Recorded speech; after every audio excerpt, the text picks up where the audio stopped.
The silent hunters, the warning sirens of Zephyr Mining Colony, echoed through the hollow corridors carved deep within an asteroid. Omega 7. Dr. Elena Vasquez dropped her coffee mug as red emergency lights bathed the research lab in crimson shadows. The ceramic shattered against the metal floor, just like her peaceful morning routine. All personnel to emergency stations. This is not a drill, Director Sarah Walsh's voice crackled through the intercom system. Elena had never heard such fear in her supervisor's usually calm tone. Elena rushed to the observation deck where other colonists were gathering. Through the reinforced windows, she could see them ships, unlike anything in the galactic database. Sleek vessels that seemed to bend light around their hulls, moving with predatory grace through the asteroid field. They were beautiful in a terrifying way, like cosmic sharks circling wounded prey. Dock Captain Marcus Chen burst through the deck doors, his weathered face grim. The former Earth Defense Force officer had traded his military uniform for mining colony security 3 years ago, seeking peace among the stars. That peace was about to end. How many ships? Elena asked, her scientific mind automatically seeking data, even as her heart raced. 17 confirmed. Possibly more hiding in the asteroid shadows, Chen replied, adjusting his tactical vest. They're not responding to any communication attempts. Standard greeting protocols, trade inquiries, even basic mathematical sequences, nothing. Young Tommy Rodriguez, barely 22 and fresh from Earth's engineering academies, pointed at the scanner displays with a shaking hand. Sir, look at their weapon signatures. Those aren't mining lasers or standard ship armaments. These are designed for hunting. The lead alien vessel moved closer to the colony's main airlock. As it approached, the ship's hull began to shimmer and shift, revealing intricate patterns that seemed to writhe and dance. Elena realized with growing horror that these weren't just decorative markings, they were trophies. Skeletal remains and preserved organs from dozens of different species, mounted on the hull like macabre art. Director Walsh joined them at the observation window, her administrative tablet clutched in white-knuckled hands. I've sent distress signals to Earth and the nearest Galactic Council station. Help is coming, but the closest patrol is 6 days away. Chen's jaw tightened. We don't have 6 days. The first alien transmission finally came through, but it wasn't a greeting or demand for surrender. Instead, the colony's main screen filled with images that made several colonists vomit. Hunting scenes from other worlds, other species.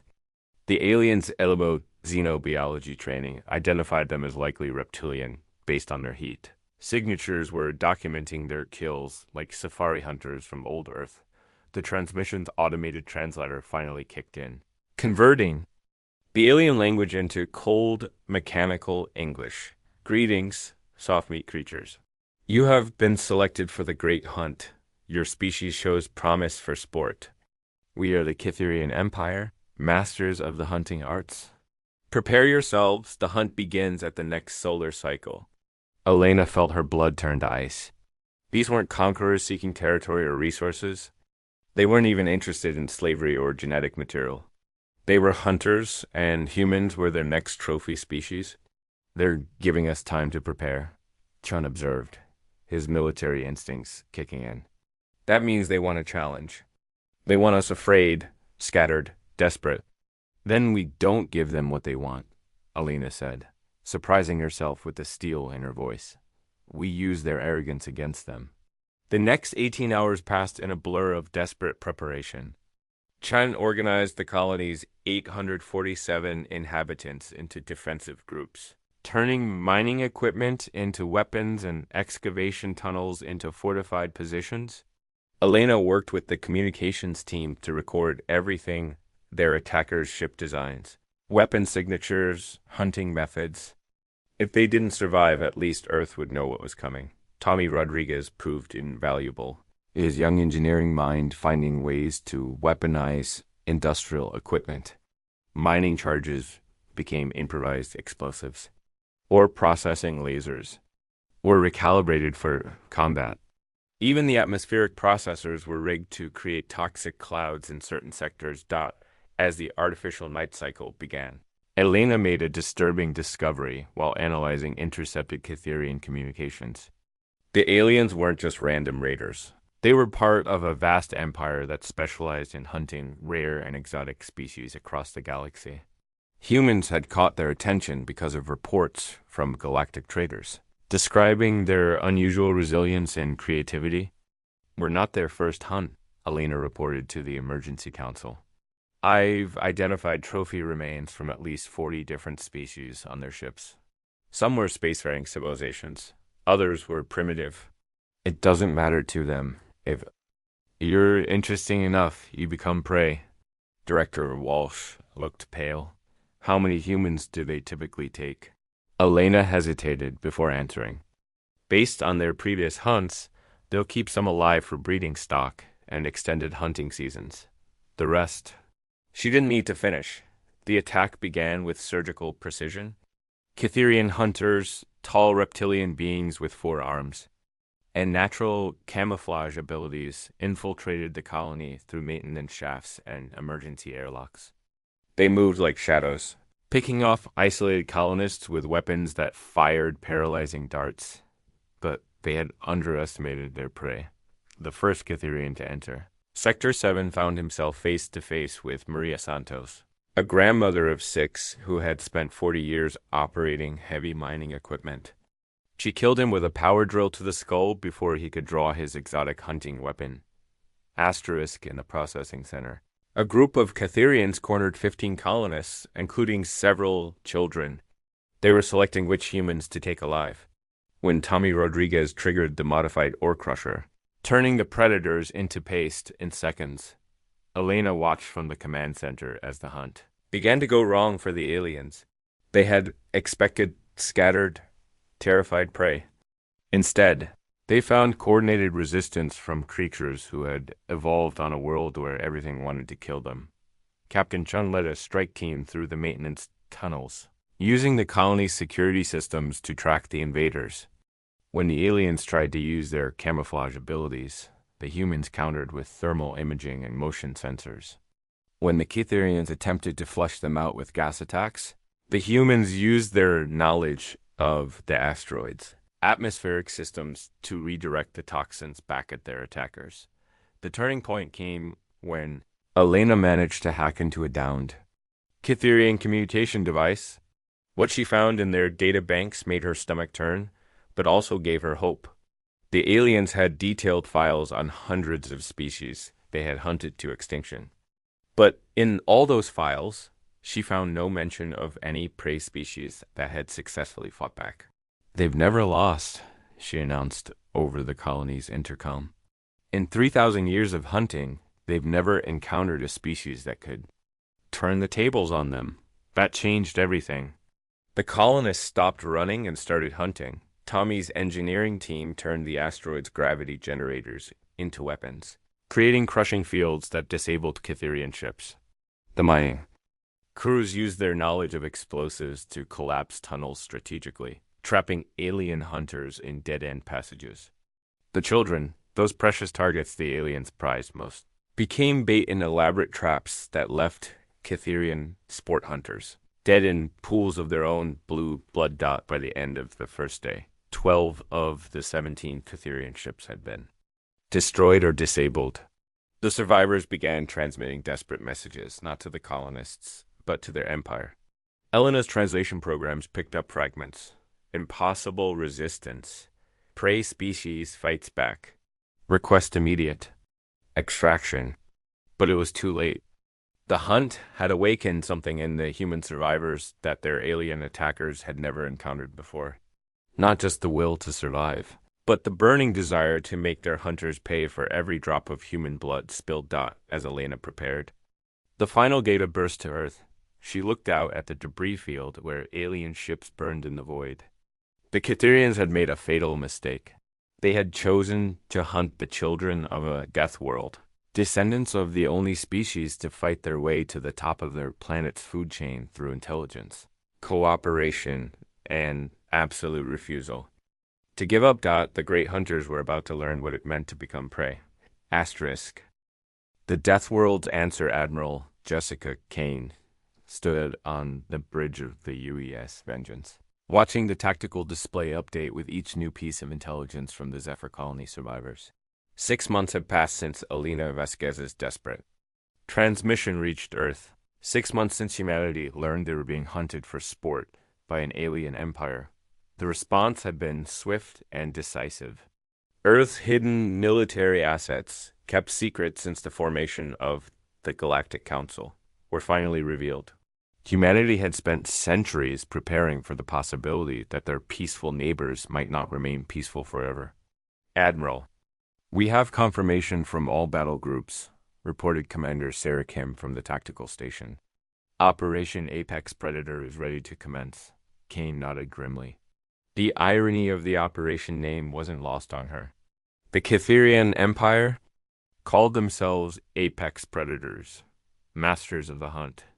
They were about to learn that true Apex Predators didn't announce themselves. They simply eliminated the competition. Colonel David Park materialized beside her, his special operations team having just completed their briefing. Park was a veteran of the Titan War and the Mars Rebellion, a man who understood that sometimes violence was the only language certain species understood. The survivor testimonies are consistent, Admiral, Park reported. The Kytherians view this as sport, not war. They have no concept of total warfare or military doctrine. They're hunters, not soldiers. Kane studied the holographic display showing Kytherian space. 47 star systems under their control, each one a former hunting ground now stripped of native life. The aliens had been perfecting their craft for millennia, building an empire on the bones of extinct species.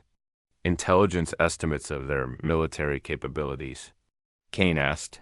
Significant, but specialized, Commander Kim replied. Their ships are designed for stealth and precision strikes against civilian targets. They have superior cloaking technology and advanced bioweapons, but their actual combat experience is limited to hunting defenseless prey. The first human strike force arrived at the edge of Kytherian space like a whisper in the dark.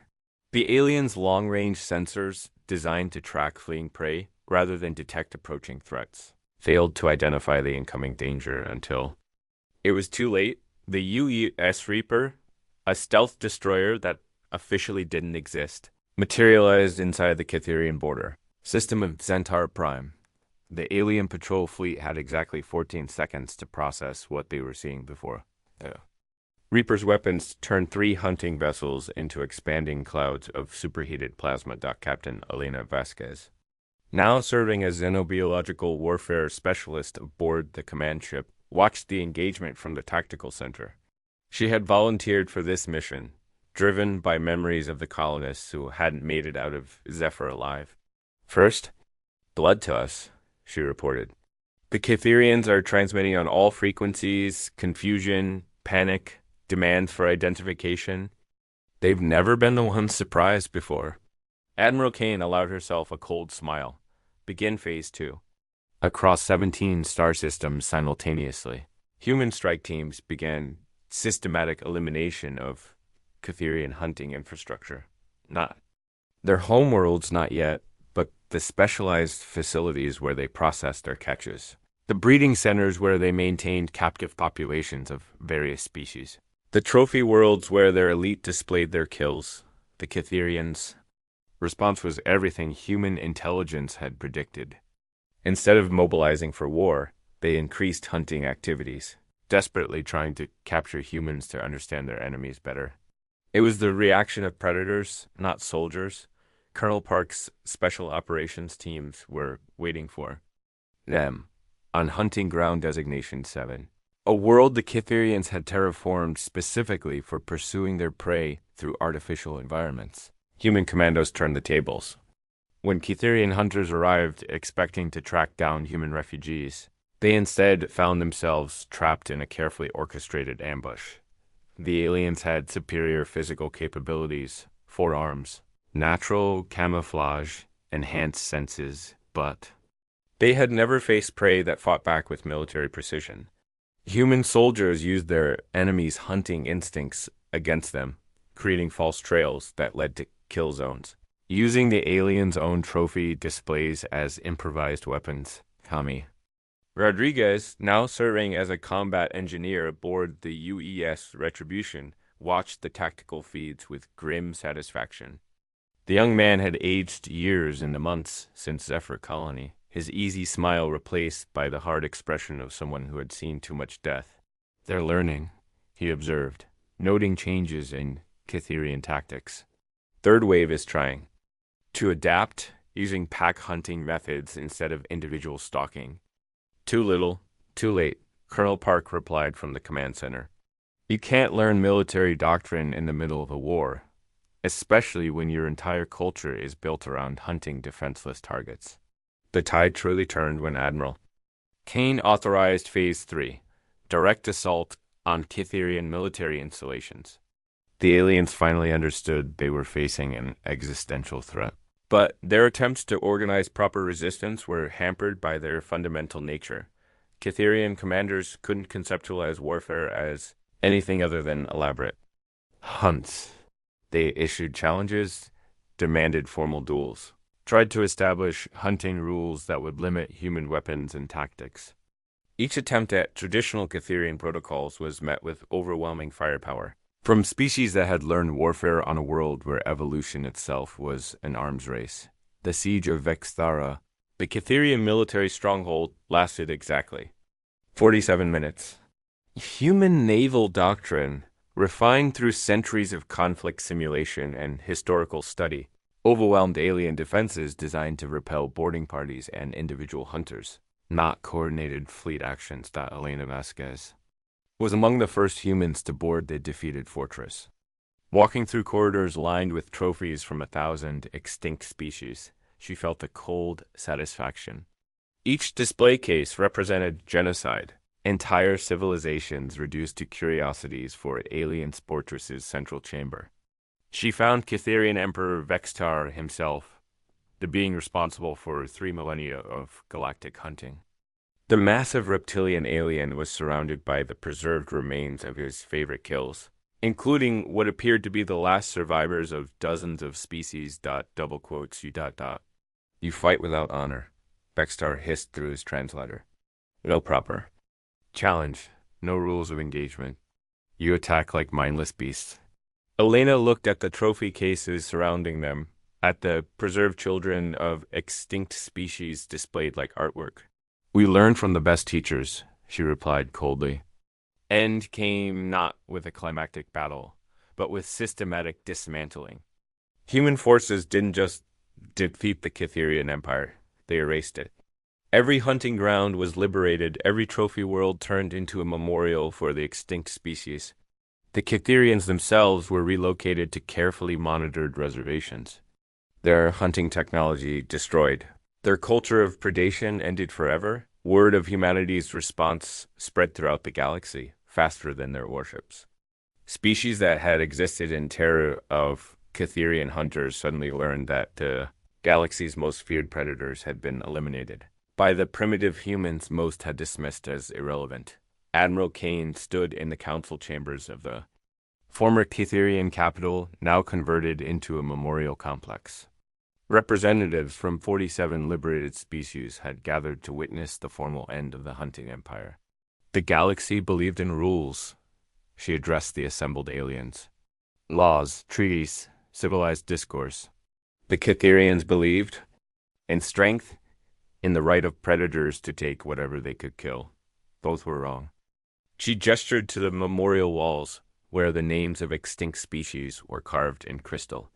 The only law that matters is this: if you hunt our children, we will hunt you. If you threaten our families, we will end your species. We are not your prey, and we are not your pets. We are humans, children of Earth, and we remember every slight. The assembled aliens listened in absolute silence. Several species that had been making territorial demands on human colonies quietly withdrew. Their claims? The galactic balance of power had shifted permanently. Elena Vasquez found herself appointed as the first Director of Galactic Monitoring, tasked with ensuring that nothing like the Cytherian Empire could rise again. As she looked out at the stars from her new office, She thought about the colonists of Zephyr who hadn't lived to see this day. The universe was vast and full of wonders. But it was also full of predators. Humanity had just reminded everyone which category they belonged to.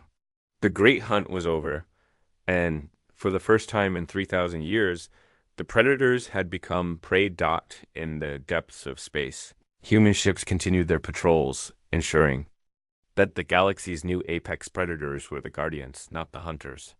The death world had answered, and the stars would never be the same. Asterisk.